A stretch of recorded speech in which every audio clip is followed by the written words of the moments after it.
Muy buen día tengan todos. Vamos a preguntarnos por nuestra fe. ¿Creemos de verdad las palabras de Cristo? Bueno, esta pregunta la tenemos que contestar con mucha sabiduría. Porque resulta que si decimos sí, entonces debemos aceptar todas las palabras de Cristo, hasta las que nos causan problemas.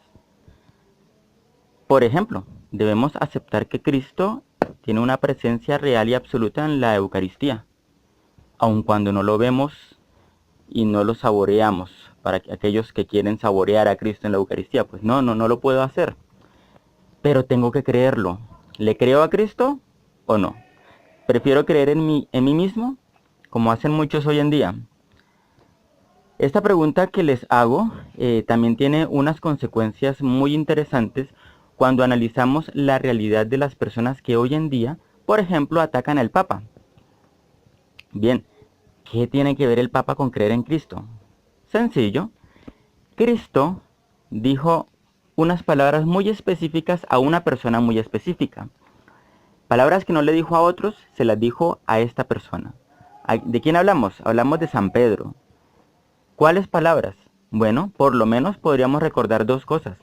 Una, Cristo le dijo a Pedro, tú eres Pedro, y sobre esta piedra edificaré mi iglesia.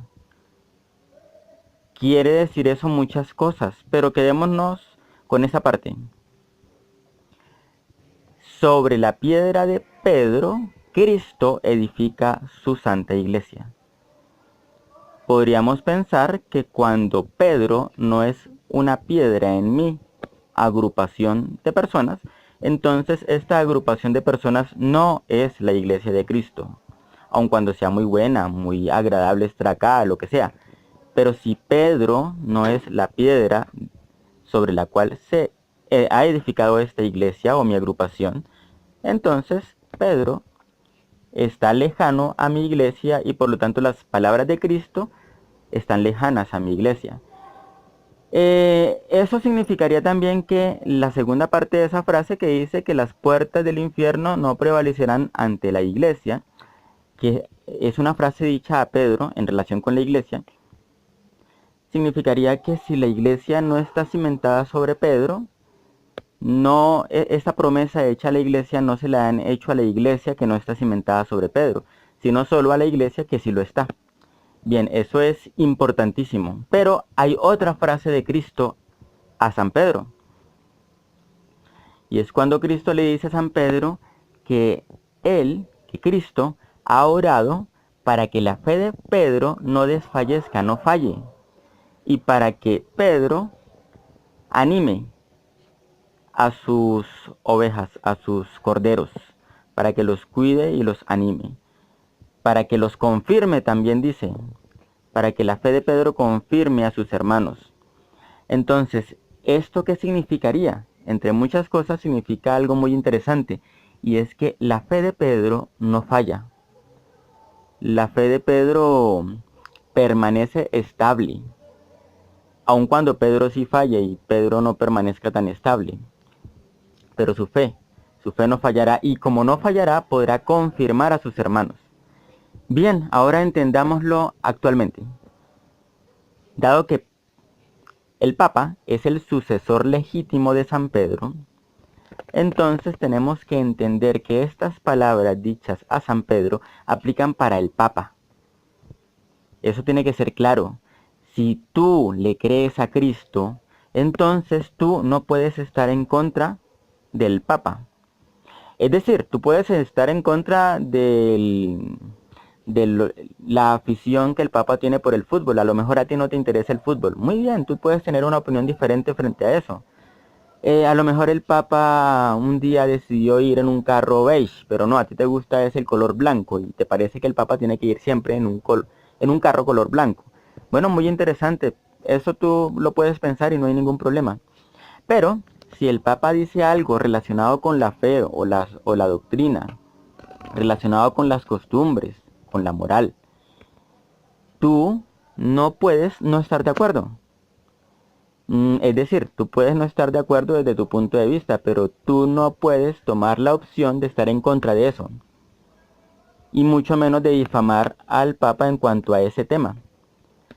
Porque resulta que la fe de Pedro no falla. Lo que el Papa dice en relación con asuntos de fe no falla. En asuntos de moral no falla. ¿Puede ser mejor? Sí, claro, podrá ser mejor. El siguiente Papa podrá ahondar un poco más el tema. Pero lo que se ha dicho no falla. Y tú debes aceptarlo y asumirlo. Ahora, si la iglesia está fundada sobre San Pedro, entonces, sabiendo que el Papa es su sucesor, la iglesia siempre debe estar en unidad con el Papa. Lo cual significa que tú debes aceptar al Papa como autoridad y su magisterio como magisterio válido y también como magisterio legítimo. Debes aceptarlo, asumirlo, aun cuando tu cerebro prefiera otras cosas. Aun cuando tu cerebro prefiera hacer cosas contrarias a las que ha pedido el Papa, tú no puedes estar en contra del Papa.